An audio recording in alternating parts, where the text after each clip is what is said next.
सत साहिब सतगुरुदेव की जय। बंदी छोड़ कबीर साहिब जी की जय। बंदी छोड़ गरीबदास जी महाराज जी की जय। स्वामी राम देवानंद जी गुरु महाराज जी की जय हो।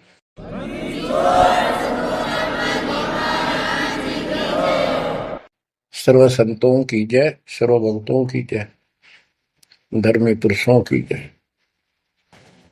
श्री काशी धाम की जय, श्री सुडानी धाम की जय, श्री क्रोथा धाम की जय, श्री बरवाड़ा धाम की जय। सत साहिब गरीब नमो नमो सत पुरुष को नमस्कार गुरु की नहीं।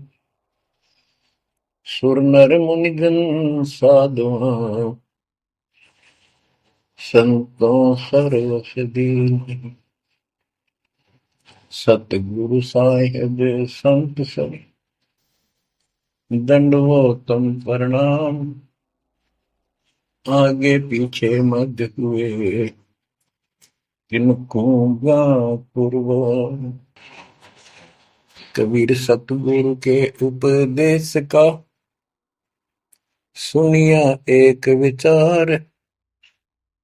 जय सतगुरु मिलते नहीं जाते नरक द्वार। नरक द्वार में दूत सब करते खेचा तान। उनसे कभू नहीं छूटता फिरता चारों खाने। कबीर चार खानी में भरमता कबहू न लगता पार। सो फेरा सब मिट गया मेरे सतगुरु के उपकार। जय जय सतगुरु मेरे की जय जय सतगुरु मेरे की।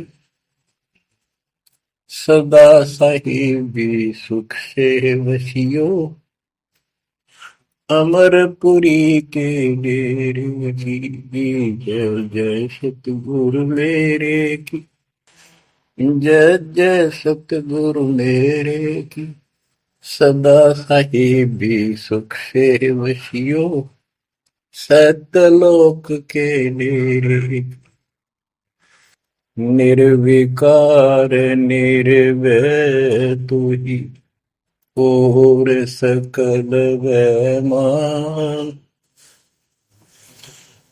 जी साधो और सकल वैमान। सब पर तेरी साहिबी सब पर तेरी साहिबी। तुझ पर साहिब ना निर्विकार निर्भय। बच्चों, परम पिता परमात्मा कबीर जी की असीम रजा से कलम तोड़ रजा से आपको परमात्मा की शरण प्राप्त हुई। आपकी किस्मत, आपकी तकदीर, आपके लक का कोई एस्टीमेट नहीं लगाया जा सकता। आप कितने पुण्यों से भरे हुए हो। आपको उदाहरण दिया जाता है कि आज आप कितने ही निर्धन हो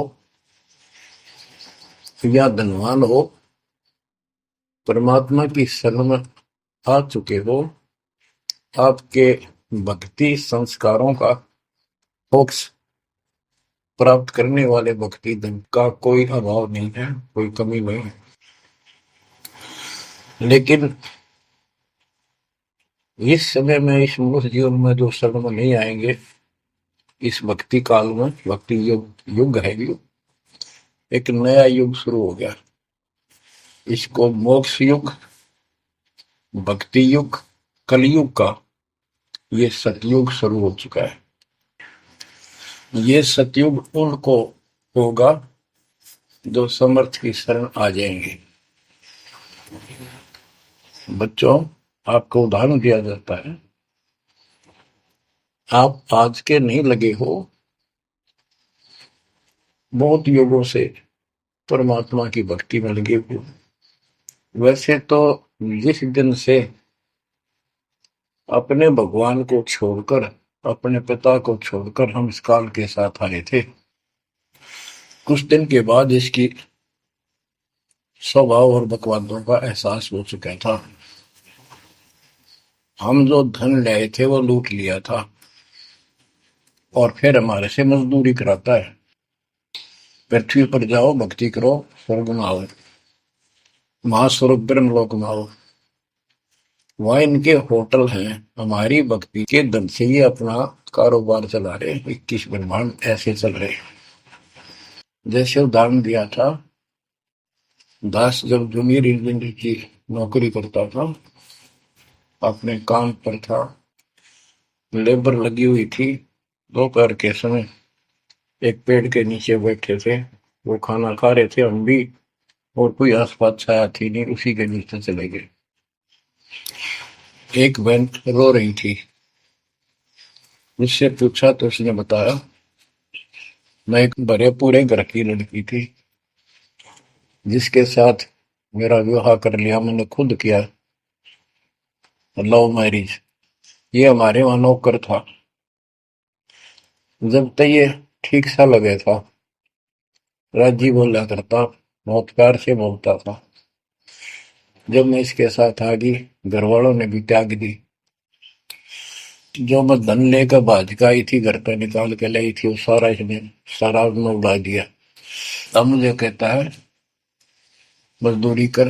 मैं मजदूरी करती हूँ, वो शराब पीता है, पैसे ना दूं तो पीट रहे। एक बालक वहीं 2.5 साल का, 3 साल का होगा, उसके साथ ही रेत में सो रहा था।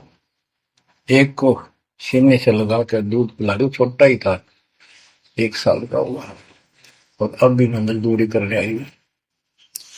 ये हमारे पास क्या समाधान था? अब एहसास होता है कि हमारे साथ ये जुल्म हुआ, हम इसके साथ आगे। तब तो ये हमने हीरो दिखा था, एक टांग पकड़ा हुए तपस्या करो, और हम इस पर आकर्षित हो गए। अब यहाँ आके या दुरुक्ति कर दी, इसने सब धन लूट लिया हमारा। अब हम अपने घर उतना ही धनी होकर जा सकते हैं, और उतना ही लगाव जितनी तरफ इस नालायक के साथ हमने आने की थी, इतनी तरफ वहां जाने की होगी, तब वो स्वीकार करेगा। तो ये परमात्मा आपको तभी स्वीकार करेगा, इतनी तरफ बनेगी वापस उस घर जाने की। बच्चा इस गंदे लोक में आ गया। परमात्मा उसमें बताया करते थे, धर्मदास जी को बताया कि तुम गलत जगह आ चुके हो, आपको यह भ्रमित कर दिया, इस अधूरे ज्ञान में आपको वो जाकर खड़ा कर दिया, आपको रास्ते का पता नहीं, आपका घर बुला दिया। तो बच्चों, आप बहुत उसी दिन से, जिस दिन से भगवान से बिछड़े हो, आपको एहसास हो रहा है कि वो सुख है नहीं जिसकी हमें खोज है। सुख माने परम शांति। अब जैसे हम वेद पढ़ते हैं, गीता पढ़ते रहे, वेद पढ़ते रहे, इनमें स्पष्ट किया है 40वें अध्याय के 10वें श्लोक में कि कोई तो परमात्मा को साकार कहता है, कोई निराकार कहता है, कोई तो कहता है वो प्रगट होता है जैसे अवतार धार के, कोई कहता है कभी प्रगट नहीं होता, कभी जन्म नहीं लेता। कौन परमात्मा कैसा है, कैसी लीला करता है, इसका ज्ञान तुम तत्वदर्शी संतों से पूछो। गीता अध्याय 4 श्लोक 34 में लिखा है कि उस परम पिता परमात्मा के तत्व ज्ञान को, परमात्म तत्व ज्ञान को किसी संतों के पास जाकर उनको दंडवत प्रणाम करके निष्कपट नम्र भाव से प्रसन्न करने से वो तत्वदर्शी संत तुझे तत्व ज्ञान का उपदेश करेंगे। गीता अध्याय 4 श्लोक 32 में स्पष्ट कर दिया है कि सच्चिदानंद घन ब्रह्म जो अपने मुख कमल से वाणी बोलकर ज्ञान सुनाता है, वो तत्व ज्ञान है। उसके जानने के बाद जन्म मरण फिर नहीं होता। बच्चों, गीता अध्याय 15 प्रथम श्लोक में कहा है कि उल्टा लटका हुआ संसार रूपी वृक्ष जानो, ऊपर को इसकी जड़ है, नीचे को तीनों गुणों की शाखा है। जो संत इसके सभी विभाग भिन्न भिन्न बता दे, स वेदविद, वह वेद, यानी वैसे वेद का अर्थ ज्ञान होता है। ये चार वेद यानी चार प्रकार का ज्ञान, ये चार वेद है। स वेदविद यानी वो तत्व ज्ञान के जानने वाला है, वेद के तात्पर्य को समझता है। तो बच्चों, परमात्मा खुद सतगुरु रूप में आए थे और उन्होंने यही तत्व ज्ञान अपने मुख कमल से बोल वाणी में बताया था। कबीर अक्षर पुरुष एक पेड़ है, शर पुरुष यानी ज्योति निरंजन वा की डार, और तीनों देवा शाखा है ये बात रूप संसार। आज वो ज्ञान दास को प्राप्त हुआ मेरे गुरुदेव की कृपा से, आशीर्वाद से, परमात्मा कबीर जी की रजा से। तो बच्चों, ये क्लियर हो गया कि ये ज्ञान किसी के पास नहीं था, दास के पास है या परमात्मा के पास था, मेरे गुरुदेव के पास था, सब गरीबदास जी के पास था। आगे ये विस्तार से नहीं बताया गया। अब हम सुख खोजते हैं, धनी को सुखी मानता है, धनवान राजा को, स्वर्ग के राजा इंद्र को, इंद्र ब्रह्मा विष्णु महेश को, और ब्रह्मा विष्णु महेश स्वयं दुखी है, स्वयं सुखी नहीं। वे भी उस सुख की खोज में साधना करते हैं, तप करते हैं। उनके पास भी अध्यात्म ज्ञान संपूर्ण नहीं है, वो भ्रमित ज्ञान है। गीता अध्याय 18 श्लोक 62 में कहा है कि अर्जुन, तू सर्वभाव से उस परमेश्वर की शरण में जा, उसकी कृपा से ही तू परम शांति को, यानी सुख को, परम सुख को, शांति मीन सुख, परम शांति को और सनातन परम धाम को प्राप्त होगा। तो बच्चों, सबसे पहले आपको यह ज्ञान होना चाहिए कि हम कौन हैं, कहां से आए हैं, और इस मनुष्य जीवन का उद्देश्य क्या है। यदि मनुष्य जीवन का उद्देश्य आपने इतना ही मान रखा है, जन्म हो गया, शिक्षा ग्रहण करी या ना करी, शादी होगी, बच्चे हो गए, पाल पोष दिए, इनका विवाह कर्म कर दिया, फिर इनके संतान की आस लगाई, तो जो भी है ठीक है, हुआ। अच्छा, इस दौरान पता नहीं क्या क्या घटना घट लेती है, कोई मरता है, कोई बचता है, कोई रोगी, कोई कोल्डी हो जाता है, और फिर मर गए। क्या यही काम था? ये तो पशु पक्षी भी करते, फिर मनुष्य जीवन की क्या आवश्यकता थी, ये अब पता चला। तो सबसे पहले हम सतलोक में थे, सतपुरुष एक सिंहासन पर विराजमान थे जो कमल के फूल के आकार का। वहां से उन्होंने 4 लोक रचे ऊपर के, अकलोक, अगमलोक, अलखलोक, नीचे वाला सत्यलोक। प्रत्येक में 4 सिंहासन इसी प्रकार के तैयार किए। उन सिंहासन पर विराजमान हुए अलग अलग नाम से, अलग अलग रूप से। सतलोक में विराजमान होकर सतपुरुष ने, हमारे पिता ने, वहां सतलोक के अंदर की अन्य रचना की। सबसे पहले 16 द्वीप एक वचन से किए, 16 वचनों से 16 पुत्रों की उत्पत्ति की। आपको सृष्टि नाम बहुत बार सुना है। अचिंत नाम का उनका एक पुत्र है, उनका भ्रम खत्म करने के लिए कि ये बीच में टांग लावे, उसे कहा कि विशेष सृष्टि आप तो। अचिंत ने अपनी शब्द शक्ति से एक व्यक्ति उत्पन्न किया, लड़का नौजवान, वो अक्षर पुरुष का लाया। अक्षर पुरुष मस्ती में जाकर उस मान सरोवर में सो गया। वहां श्वास से शरीर नहीं है, अमृत जल उसमें डूब कर मरते नहीं, सतलोक में मृत्यु नहीं है, ये शरीर ऐसा है। काफी वर्षों तक वो उठा नहीं,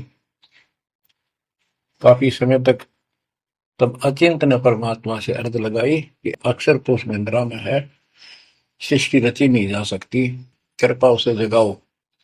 तब परमात्मा बोले, बच्चा, जिसका काम उसी को साजे, और करें तो मूर्ख बाजे। ये तुम्हारे बस का नहीं है, आगे से ऐसी गलती ना करना। हाथ जोड़े, माफी मांगी कि प्रभु गलती नहीं होगी, हमें अपने औकात का पता चल गया। तो परमात्मा ने समर जल से जल लिया सरोवर से, अपनी शक्ति से गंडा तैयार करके उसमें छोड़ दिया, बहुत बड़े आकार का हो गया, जैसे जादूगर करते। तो बच्चों, वो अंडा जो जल में छोड़ा परमात्मा ने, उसमें ज्योत स्वरूपी निरंजन की आत्मा यानी अपनी सदात्मा डाली।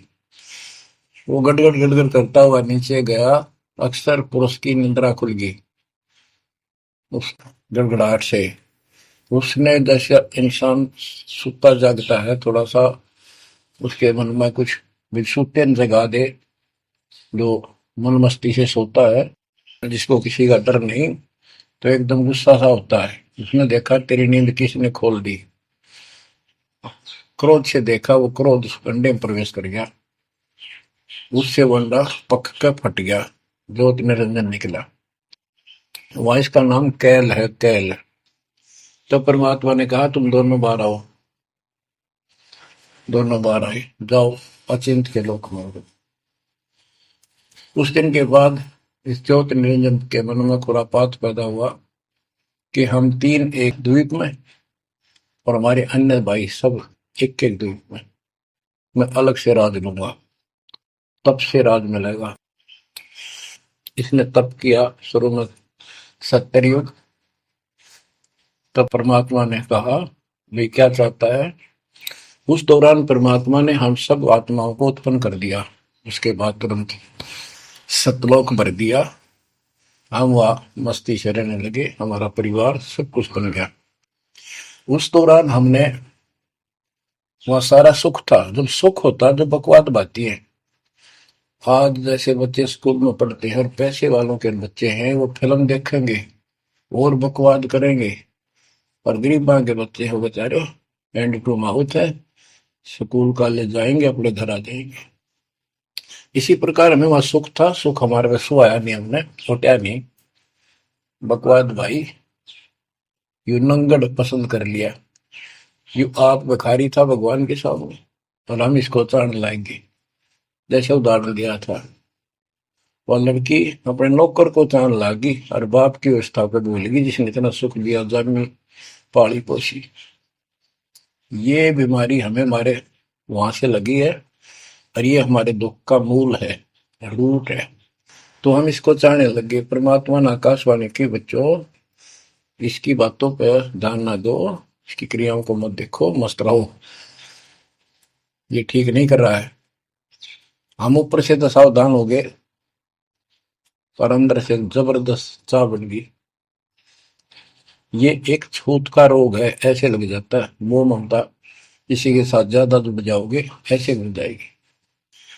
फिर क्या होता है, हम परमात्मा के दिल से उतर गए और हमें रिजेक्ट कर दिया कि इतने कहने के बावजूद भी ये ऐसे ही बकवास कर रहे हैं। इसने सत्कर्युग तप करने के बाद परमात्मा ने पूछा, भाई क्या चाह रहा है, बोल। उसने कहा, पिताजी, हे भगवान, हमें अलग राज दे दो, मुझे अलग स्थान दो। सब एक एक स्थान पर हैं, और हम तीन एक में हैं, सबके पास एक एक द्वीप है। परमात्मा ने उसको 21 ब्रह्मांड दे दिए, जैसे 21 प्लॉट दे दिए जाते हैं। ये वहां चला गया। अब देखा, इसमें खाली प्लाटों का करूंगा क्या, इसमें कंस्ट्रक्शन चाहिए, बनाऊं कुछ। नंगन है, इसके पास है कुछ नहीं। फिर तप किया परमात्मा से, फिर मांगा 70 युग तप करके, मुझे यहाँ कंस्ट्रक्शन रचना करने की सामग्री दे दो। परमात्मा ने कहा, ये सामग्री तेरे बड़े भाई कूर्म के पास है, उससे विनम्रता पूर्वक प्रार्थना करके और लेना, कहना परमात्मा ने कहा है। ये वहां गया, कूर्म अपना ध्यान लगाए बैठा था, क्योंकि वहां भी भगवान की चाह बहुत जल्दी प्यार आता है, आनंद आता है वहां आत्मा को मालिक के ध्यान लगाने में। इसने आवाज लगाई और ध्यान उठा नहीं। उसने उसका मुकुट पकड़कर हिला दिया, खड़ा हो मेरी बात सुन। तो बोला बोल क्या चाहता है। तो उसने पूरम से कहा कि मुझे षष्ठी रत्न की सामग्री दे, पिताजी ने कहा। कुरम बोला भाई मैं पिताजी से पूछूंगा फिर दूंगा, ऐसे मैं दे नहीं सकता, ये अधिकार नहीं हो गया। वो बोला निरंजन कि क्या मैं झूठ बोलता हूँ, मेरा विश्वास नहीं है। पिताजी ने कहा। उसका मुकुट पकड़ के हिला दिया। वो हिलने से वो 5 तत्व 3 गुण निकले, वो लेकर बांध दिया। कौरव ने शिकायत की कि पिताजी ऐसे ऐसे इसने मेरे साथ शरारत की, आप बताओ मैं इसके छीन के लाऊंगा। परमात्मा बोले इसने तो गलती कर दी, तू ना करिए। इसके लोक में यू शांत नहीं रहेगा, इसने यहां से बकवास शुरू कर दी। इसके लोक में किस ब्रह्म में ऐसे हाहाकार रहेगी, आपस में लड़ाई रहेगी, घर घर में रहेगी। और जिन्होंने मेरे से मन तोड़ के इस काल के साथ जुड़े, इनकी तृप्ति नहीं रहेगी। ये घर घर में लड़ाई रहेगी, कहीं शांति इनको नहीं होगी, क्योंकि वो शांत स्थान है ही नहीं। कुरम शांत हो गया। इसने फिर 64 युग तप किया। फिर परमात्मा बोले ये रोज रोज क्या कर रहा तू, क्या मांगता है बोल। बोला जी मुझे जीव दे दे, अकेले का जी नहीं लगता, इसलिए वहां थोड़ा बहुत कंस्ट्रक्शन भी करिए। परमात्मा बोले भाई आत्मा नहीं दे सकता मैं, ये तो मेरी आत्मा मेरे वतन से उत्पन्न है, मेरा विशेष लगाव है इनसे। हाँ एक बात है, यदि ये खुद जाना चाहे तेरे साथ अपनी मर्जी से तो ये जा सकती हैं, मैं भेज दूंगा। ये हमारे पास आया और हम तो इसको चाहे थे, अंदर से तड़प थी। जैसे हम बच्चों को मना भी करते रहते हैं, फिल्म नहीं देखोगे, वहाँ हीरो हीरोइन आ रही है वहां नहीं जाओगे, वहां जरूर जाएंगे फिर। तो कहने का भाव ये है, हाँ इसके आते ही हम चारों तरफ ढूंढोगे न दूर तक। जैसे यहाँ कोई एक फिल्म में नाचने कूदने वाली लड़की और लड़का आ जाते हैं, ये कॉलेज के बालक ऐसे खड़े हो जाते हैं जैसे बल्लभ का ऊपर ये पतंगे आ जाकर लेना एक ने देने दो। या वहां बीमारी लगी हुई है, इसको इस एंटीबायोटिक तत्व ज्ञान से काटा जाएगा। इसने कहा कि मैंने ऐसे ऐसे अलग से स्थान प्राप्त किया 21 ब्रह्मांड, और वहां से स्वर्ग बनाऊंगा, महास्वर्ग बनाऊंगा, ठाठ करेंगे, बड़े बड़े बाग लगाएंगे, मेरे साथ चलोगे। वो कहने लगे हम तैयार हैं, यदि पिताजी आज्ञा दे दे तो। काल फिर पिताजी के पास गया, जी कुछ आत्मा मेरे साथ चलने को तैयार हैं, आपकी आज्ञा चाहते हैं। परमात्मा बोले चल मेरे साथ, मेरे सामने करवा। तो बच्चों परमात्मा इसके साथ हमारे पास आ गए, और परमात्मा ने कहा भाई बताओ कौन कौन इनके साथ जाना चाहता, हाथ खड़े करो। हम सुन हो गए, शर्मिंदे भी हो गए, ताकि अब कैसे, अरिश बिना रह भी नहीं सकते, इतनी आग लगी हमारे। ऐसे जो प्रेम कर लेते प्रेमी, या वह आग है इस अध्यात्म ज्ञान की कमी से ऐसा नाश करते हैं। लड़का लड़की शादी कर लेते हैं, फिर विरानमाटी होती है, कोई गलत स्थान पर शादी हो जाती है, उनको मारे जाते हैं, 2 घरों का नाश करते हैं। तब कोई नहीं बोला, सारे सुन हो गए। सबसे पहले एक आत्मा ने बेशर्मी करी, खड़ी हुई और दोनों हाथ खड़े करे, मैं जाना चाहता हूँ। तो लिंग स्त्री पुल्लिंग से बाद में बढ़ाए परमात्मा ने। तब परमात्मा उसके हाथ खड़ा करते हम सब ने हाथ खड़े कर दिए। हमने सोचा ये तो गया, हम रह गए। तो बच्चों परमात्मा बोला भाई ठीक है, ज्योत निर्जन आप जा अपने लोक में, द्वीप में, मैं इनको अपने हिसाब से भेजूंगा तेरे साथ। हम सबको सूक्ष्म रूप बनाकर उस लड़की के आत्मा में फीड कर दिए। जैसे आप देखते हो छोटे से स्थान पर करोड़ों कीटाणु सूक्ष्म रूप में हो जाते हैं, ऐसे उस कीटाणु रूप में उसके अंदर प्रवेश कर दिया। इसको एक लड़की का रूप दिया और कहा बेटी जाइए, अपने पुत्र सहज दास से कहा बेटा जा अपनी बहन को वहां छोड़ के ज्योति निरंजन के पास, कैल के पास, और उसको बता देना कि इसके अंदर वो सब जीव है जिन्होंने यश किया है, और ये वचन से जितने जीव तू कहेगा स्त्री पुरुष लड़का लड़की मेल फीमेल पैदा कर देगी। सहज दास गया, लड़की को वहां छोड़ आया और उसको सब बता दिया। लड़की के युवा शरीर को देखकर इसके अंदर दोष आया।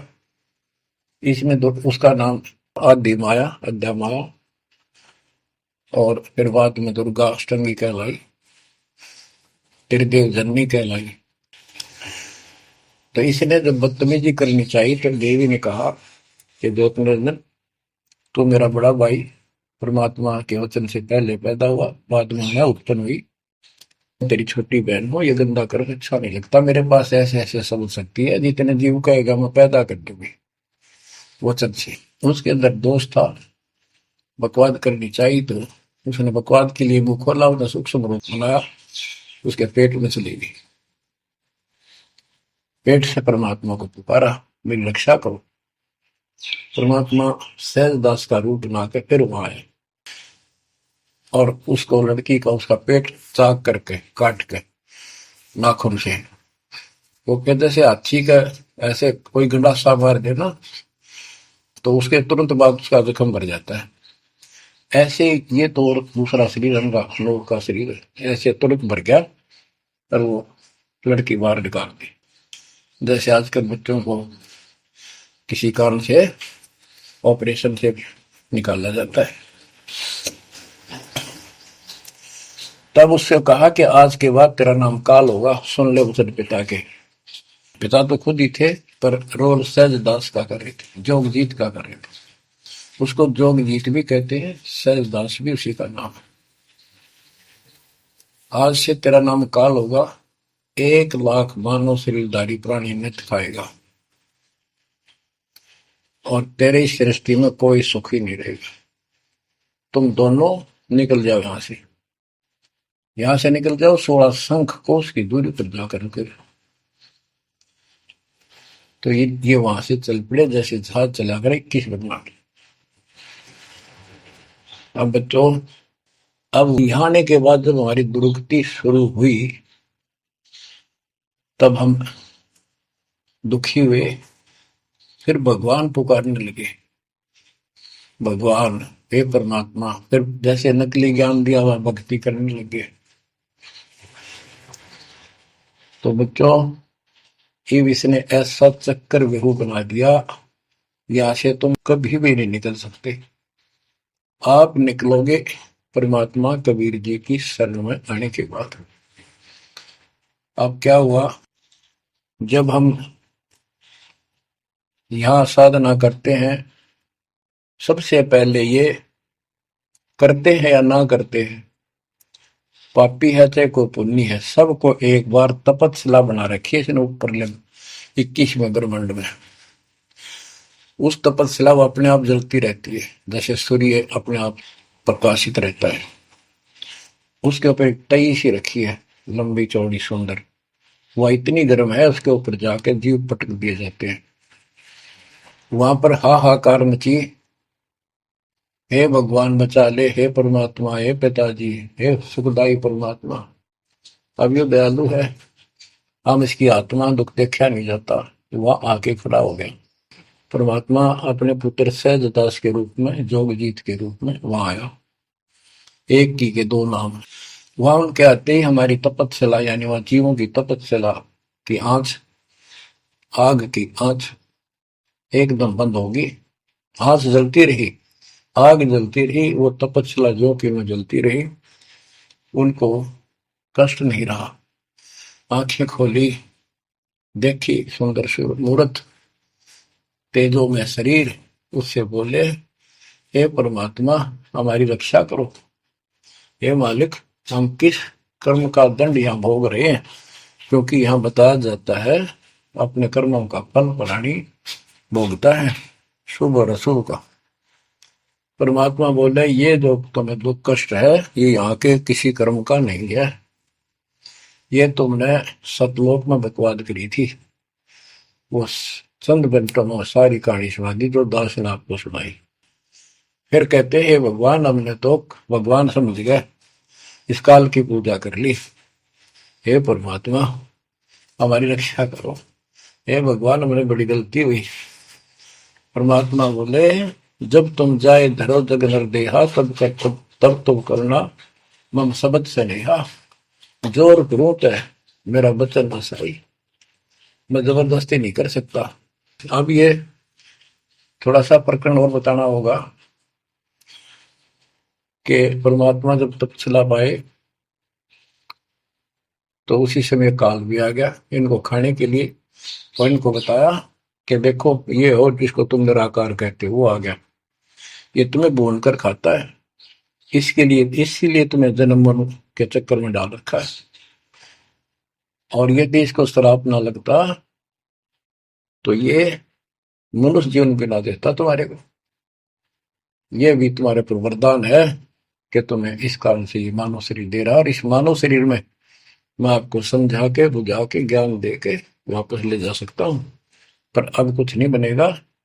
जब जाए जग नर देहा तब तुम करना मम सत सबद स्नेहा, जब तुम संसार में कभी मनुष्य जीवन प्राप्त करो मेरे उस सच्चे ज्ञान को मूल ज्ञान पर विश्वास करना, और जैसे मेरा संत बताए उस तरह क्रिया करके अपना जीवन